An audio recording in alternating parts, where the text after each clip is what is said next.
dans le cadre du projet Finover, donc dédié à cette filière verte du territoire Alcotra, le rôle du partenaire ICN, donc Institut de Chimie de Nice.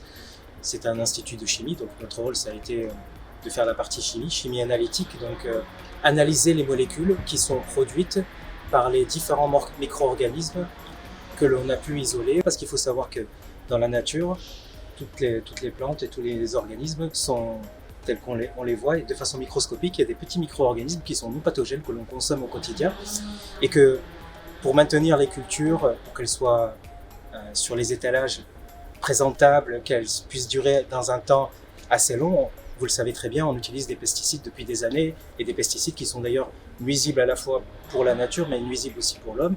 Et donc, dans le cadre de ce projet, l'alternative qui a été trouvée, c'est de s'inspirer de ce qui se fait dans la nature. Et pour s'inspirer de ce qui se fait dans la nature, nous nous sommes inspirés du mécanisme naturel de lutte des plantes contre les ravageurs, entre autres. Et donc, parmi les mécanismes qui sont mis en jeu pour lutter contre les ravageurs, il y a ces micro-organismes que vous mangez tous les jours quand vous mangez une tomate, une pomme, qui ne sont pas pathogènes, des bactéries ou des champignons microscopiques non pathogènes. Et le rôle du partenaire ICN, ça a été d'extraire ces micro-organismes cultivés seuls cette fois-ci, pour savoir quelles sont les molécules qu'elles produisent naturellement pour lutter contre les ravageurs.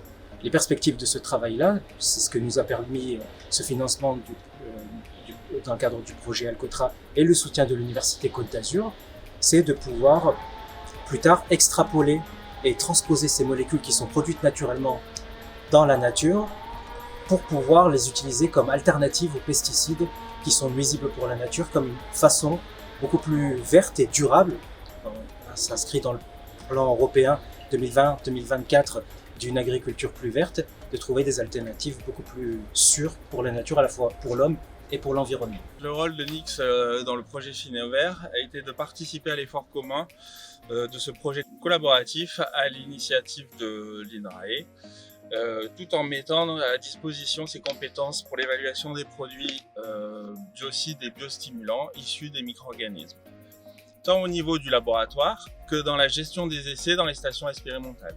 Nix a été très attentif à ces résultats de ces produits innovants qui sortent du projet Finover.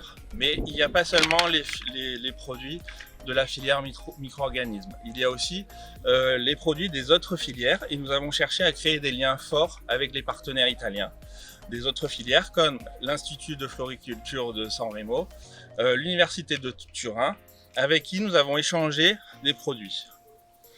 Grâce à ce projet Finover, donc là nous sommes dans les résultats, nous voyons l'émergence de nouveaux produits d'origine biologique et respectueux de l'environnement, qui sont issus donc de la biotechnologie verte pour les plantes et bleue pour les éponges marines.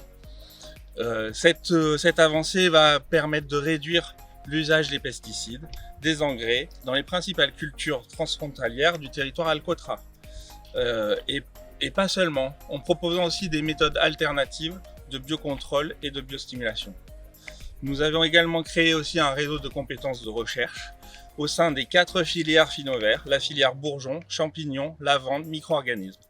Ainsi, dans la gestion durable en appui avec les politiques publiques, vont faciliter ces transferts d'innovation technologique.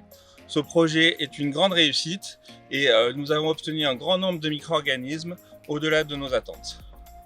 Au sein du projet, le rôle de l'INRAE a été d'animer la filière micro-organismes.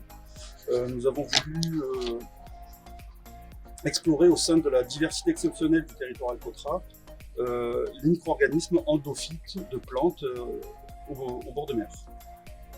Et les valoriser sans les piller en isolant à partir d'une petite quantité de plantes ou d'éponges locales des micro-organismes d'intérêt pour la protection des cultures. Donc à partir de 5 campagnes de prélèvement, nous avons récolté une trentaine de plantes différentes et on a isolé un peu moins d'1 millier de souches de micro-organismes. À partir de celles-ci, on a eu à peu près 10% de ces souches qui semblent avoir eu un intérêt, et nous sommes allés jusqu'à l'identification de plusieurs molécules grâce à l'Institut de Chimie de Nice qui est partenaire du projet.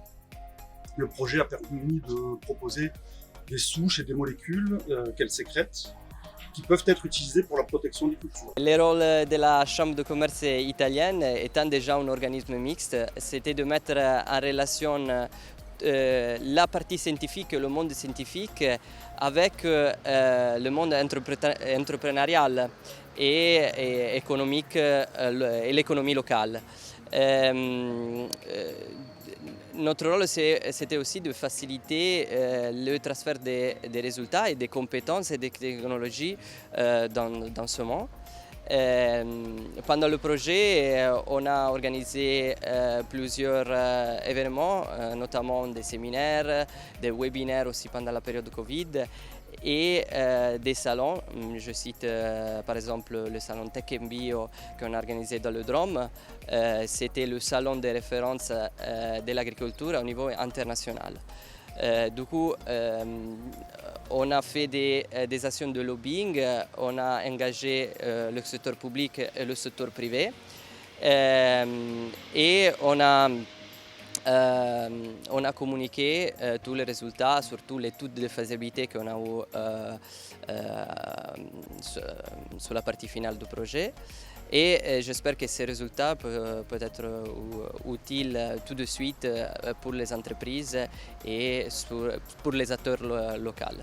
Les 4 filières qu'on a étudiées au long du projet, je suis convaincu qu'elles sont très importantes pour l'économie locale et aussi que les entreprises et les gens vont profiter de ces résultats dans leur activité et dans leur vie. Grâce à Finover, avec une collaboration étroite, publique, privée et chambre de commerce, donc ancrage territorial, nous avons pu mettre au point des stratégies innovantes pour une agriculture beaucoup plus verte d'ici 2025. Le territoire Alcotra et notamment les Alpes-Maritimes est un territoire extrêmement riche en biodiversité. Donc le projet a permis d'améliorer les connaissances sur la biodiversité de ce territoire et de pouvoir produire de nouvelles ressources pour demain.